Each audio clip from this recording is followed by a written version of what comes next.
Next topic of the pelvic cavity is urinary bladder.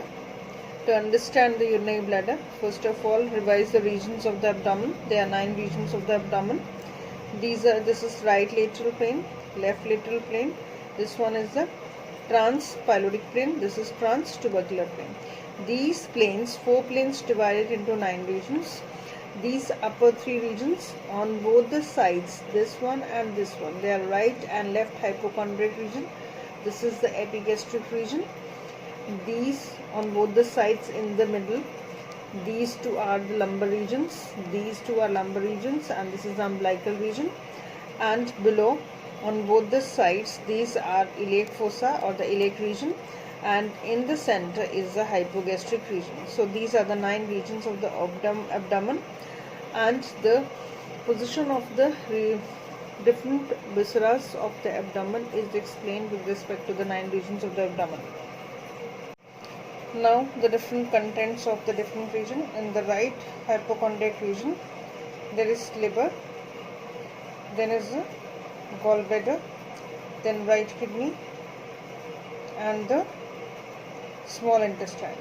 In the epigastric region, there is stomach, liver, pancreas, duodenum, spleen and adrenal gland. In the left hypochondriac region, there is spleen, then is the colon, left kidney and the pancreas. Then right lumbar region, there is the gallbladder, then is liver and the right colon. And umbilical region, it occupies the umbilicus, then is the arch of the aorta, intestine and duodenum. Then is the and some parts of the small intestine. Next is the left lumbar region. There is descending colon and the left kidney, right iliac fossa, appendix and cecum.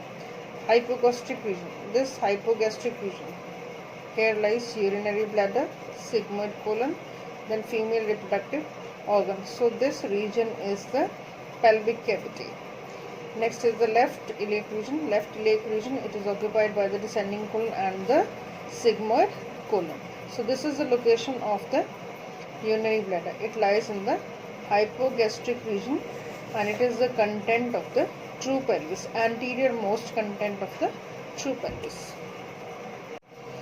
Next is the location. This is urinary bladder.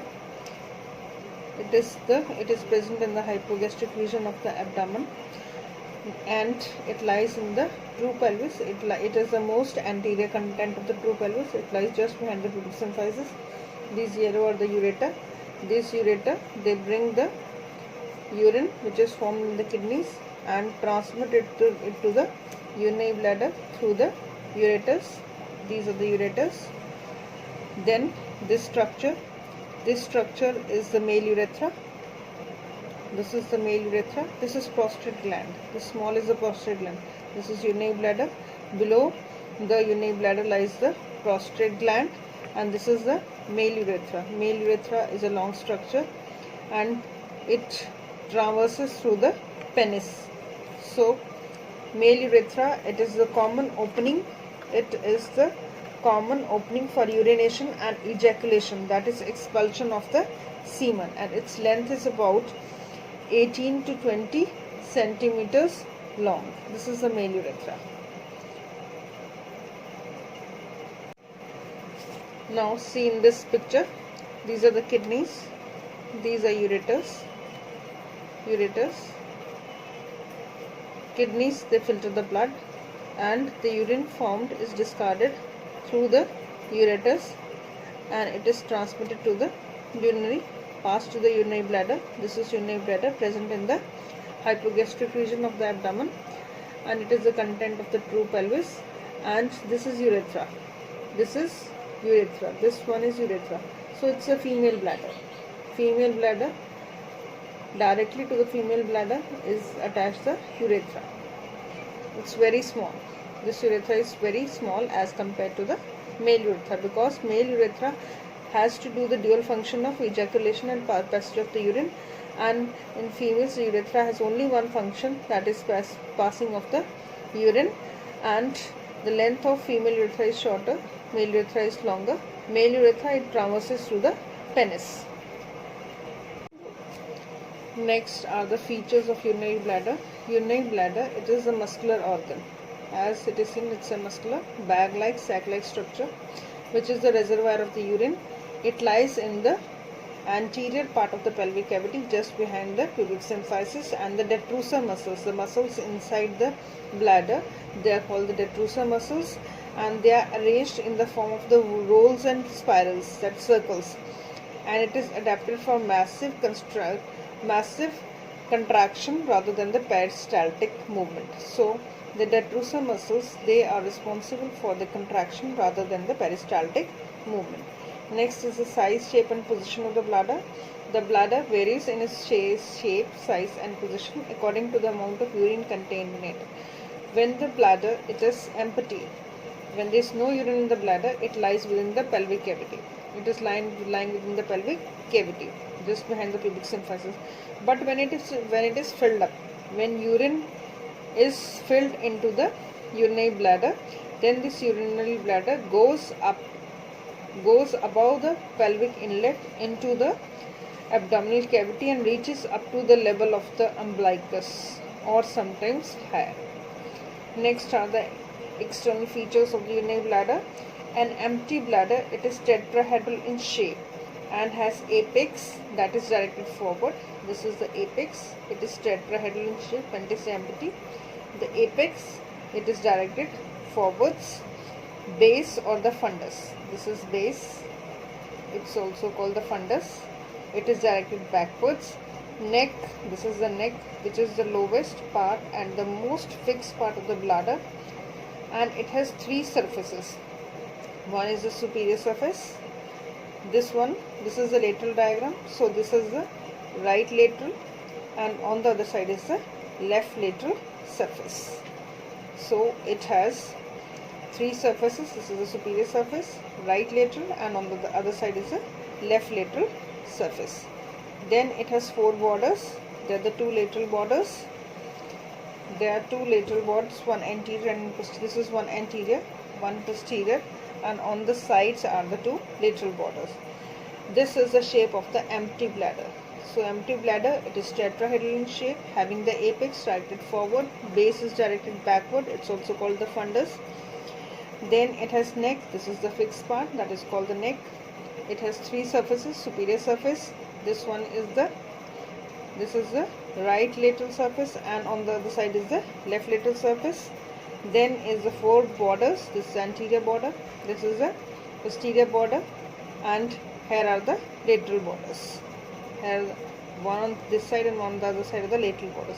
And when it is filled up, empty bladder, it lies in pelvis. When it is filled up, it goes into the umbilical cavity, into the abdominal cavity up to the level of umbilicus. Full bladder is like, it is ovoid, it's like a balloon. When it is filled up with the urine, it becomes ovoid. It is not then tetrahedral, it is ovoid. Then apex goes upwards. When it is filled up, this becomes oval. See here, this dotted line, it becomes oval. Apex goes upwards towards the umbilicus. Neck is directed downward. This will move upward as it is rotated. This will go upward. It will become oval. Neck is directed downward, and then it has only two surfaces. Like the balloon has only two surfaces, anterior and the posterior surface. Relations of the urinary bladder. First part is the apex.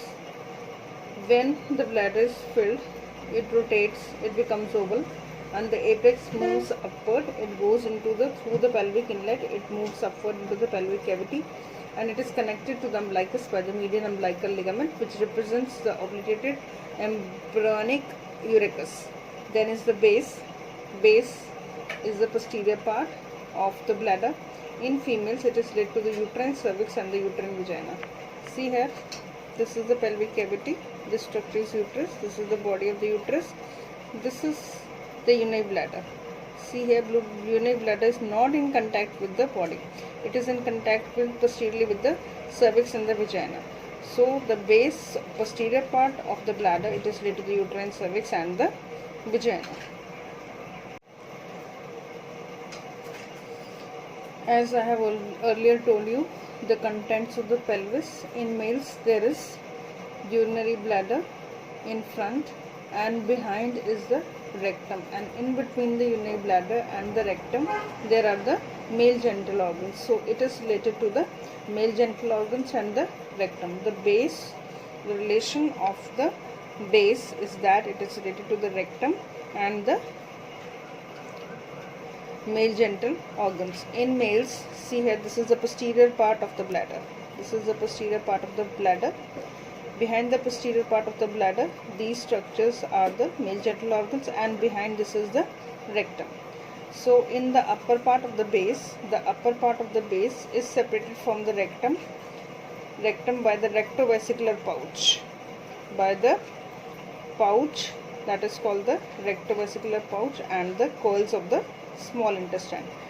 It is separated. The upper part of the base is separated from the rectum by the rectovesicular pouch and the coils of the intestine. And the lower part, this is the lower part. Lower part is separated from the rectum. It is separated from the rectum by the seminal vesicles. These are the seminal vesicles, and the ductus deferens. This is ductus deferens. These are the seminal vesicles. And there is a triangular area. This is the triangular area. This triangular area is separated from the rectum by the fascia. There is a fascia that is called the fascia of Dennevalus that separates it from the rectum. It is present in the lower triangular part. This fascia is called the fascia of the Dennevalus. This diagram also explains the relations of the base of the bladder in males. This is the apex. This is base of the bladder. This is rectum, and in between the bladder and the rectum are the genital organs. So upper part of the bladder is separated from the rectum by the rectovesicular pouch. This is the rectovesicular pouch, and also by the coils of the small intestine and the rectovesicular pouch.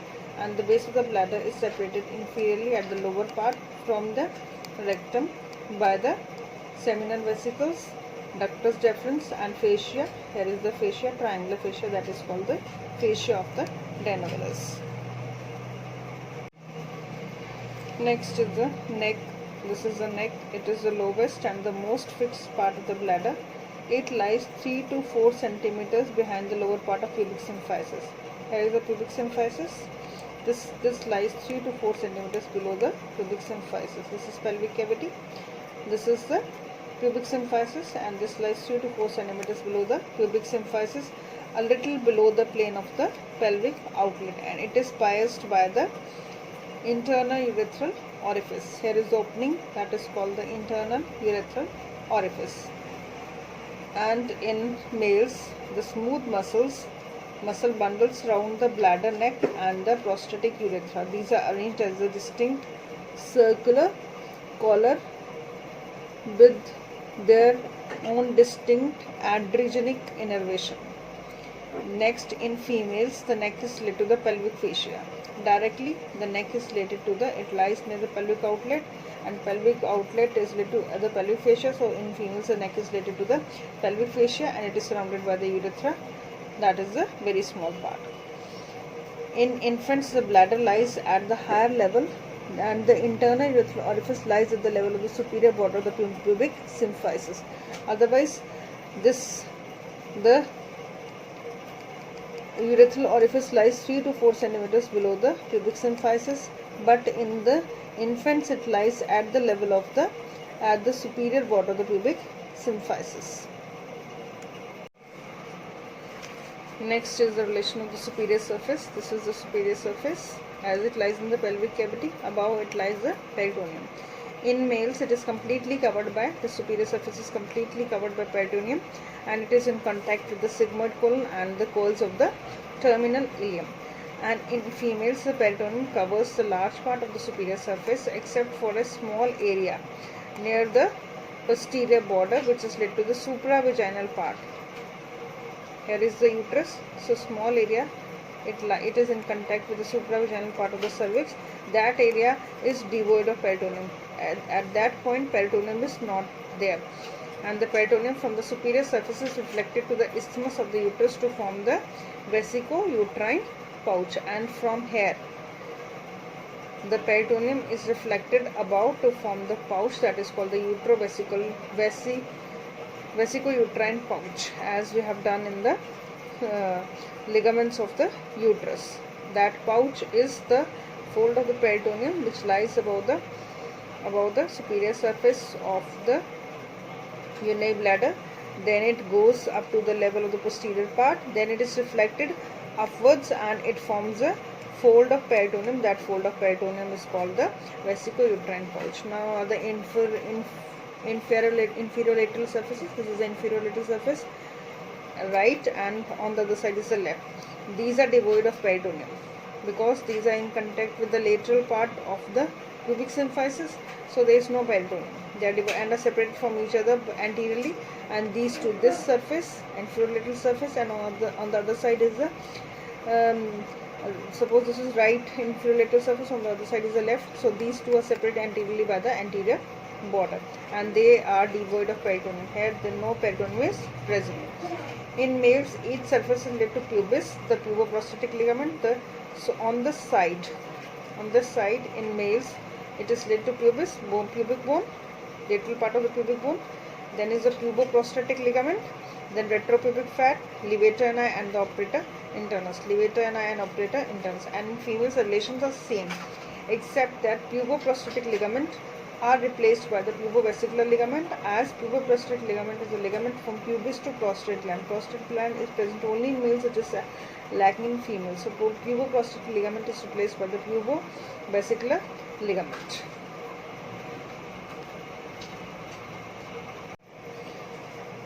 As we have studied in uterus was supported by ligaments from anterior side, posterior side, on both the lateral sides and below by the pelvic diaphragm and the different supports of the uterus. Now in the same way, this urinary bladder, it is the anteriormost content of the pelvic cavity. It lies just behind the pubic symphysis. It is also supported on all the sides by the ligaments. They are called the ligaments of the bladder. For these are the true ligaments and the false ligament. First of all, true ligaments. How these ligaments are formed? These are formed by the condensation of pelvic fascia. That is, the fascia of the pelvic region is modified to form the ligaments. First of all, the lateral true ligaments. The lateral true ligaments. These ligaments, the lateral true ligaments, these are the ligaments which extend from the side of the bladder to the tendinous arch of the pelvic fascia. This is the bladder. This is bladder. This is the pubic symphysis, bladder. This one is the cervix, and this one is the rectum. This is the sacrum. This is the lateral ligament. Lateral ligament, it extends from the lateral side of the urinary bladder and extends downward to the pubic arch, and it gives the bladder anterior support. The bladder is not tilted forward due to this lateral ligament. Then is the lateral puboprostatic ligament and the medial puboprostatic ligament. Puboprostatic means from pubis to the prostate. Lateral and the medial puboprostatic ligament. This one is lateral puboprostatic ligament on both the sides. This is the medial puboprostatic ligament. The lateral puboprostatic ligament, it is directed medially. This one is directed medially from above. It comes downward and it comes towards the median plane.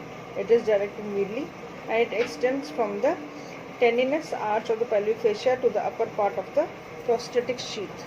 This is below the bladder is the prostate, so this extends from the prostate. It extends from the sheath of the prostate below to the anterior part of the arch of pubic symphysis, pubic arch. This is the lateral ligament which extends. This is the urinary bladder. In males, below the urinary bladder is present prostate, so it is extending from the prostatic sheath to the anterior part of the it extends to the anterior part of the tendinous arch of the pubis. That is this one. Then is a medial puboprostatic ligament. It is directed downward and backward. This one on both the sides, it is directed downward and backward, and it extends. This extends from the back of the pubic bone. This is the pubic bone. It is extending from back of the pubic bone to the prostatic sheath. From the back of the pubic bone, this is the pubic bone, to the prostatic sheath. And in females, these puboprostatic ligaments, they are known as the pubovesicular ligaments, and they are present around the neck of the bladder. Then is the median umbilical ligament. Median umbilical ligament, it is the remnant of the urachus. This is attached to the apex. Then is the posterior ligament. Posterior ligament, this is the posterior ligament, this long one, this is the posterior ligament. The posterior ligament of the bladder is directed backward and upward along the vesical plexus of the vein. It extends from the base of the bladder to the, this is extending from the base of the bladder backward and upward to the lateral pelvic wall. So this is giving the lateral support to the uterus. These are giving the anterior support to the uterus. This is giving the lateral support to the bladder.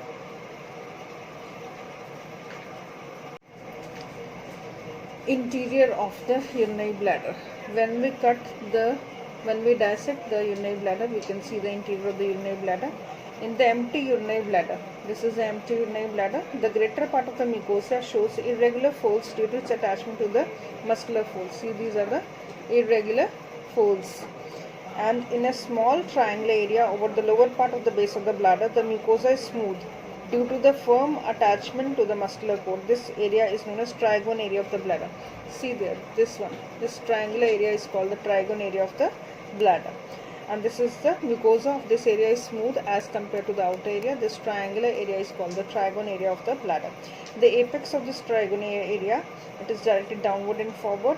And the internal urethral orifice, this is the location of the internal urethral orifice. इसके बाहर ही neck of bladder है. So neck of bladder को जब हम cut करेंगे तो उसके नीचे क्या निकलेगा? Internal urethral orifice. This opening is called the internal urethral orifice. The internal urethral orifice opens into the urethra. Opening into the it is the ureters. These are the ureters. Then is the ureter open at the posterior lateral angle of the trigone area. This is the trigone area. At the posterior lateral angle of the trigone area, there is opening of the ureter, and at the apex of the trigone area, this opening is called the internal urethral orifice. Then the openings, these openings, the opening of the ureter, they both are 2.5 centimeters apart in the empty bladder, but when the bladder is filled with urine, it distends.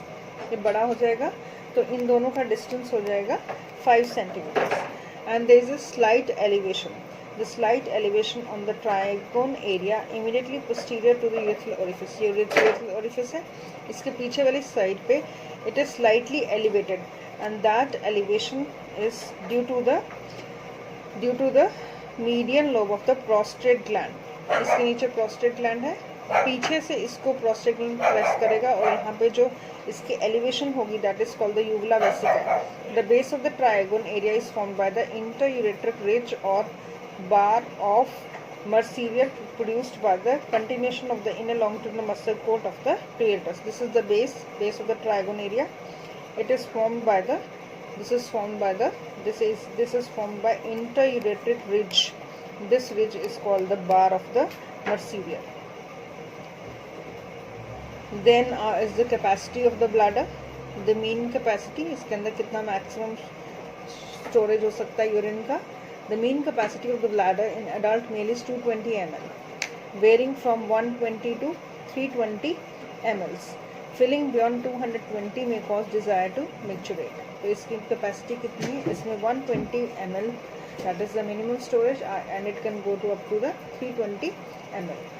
When the urine is filled about 220 ml, then only a person has desire to micturate. Micturation means desire to pass a urine. And the bladder is usually emptied when filled to about 250 to 300 ml.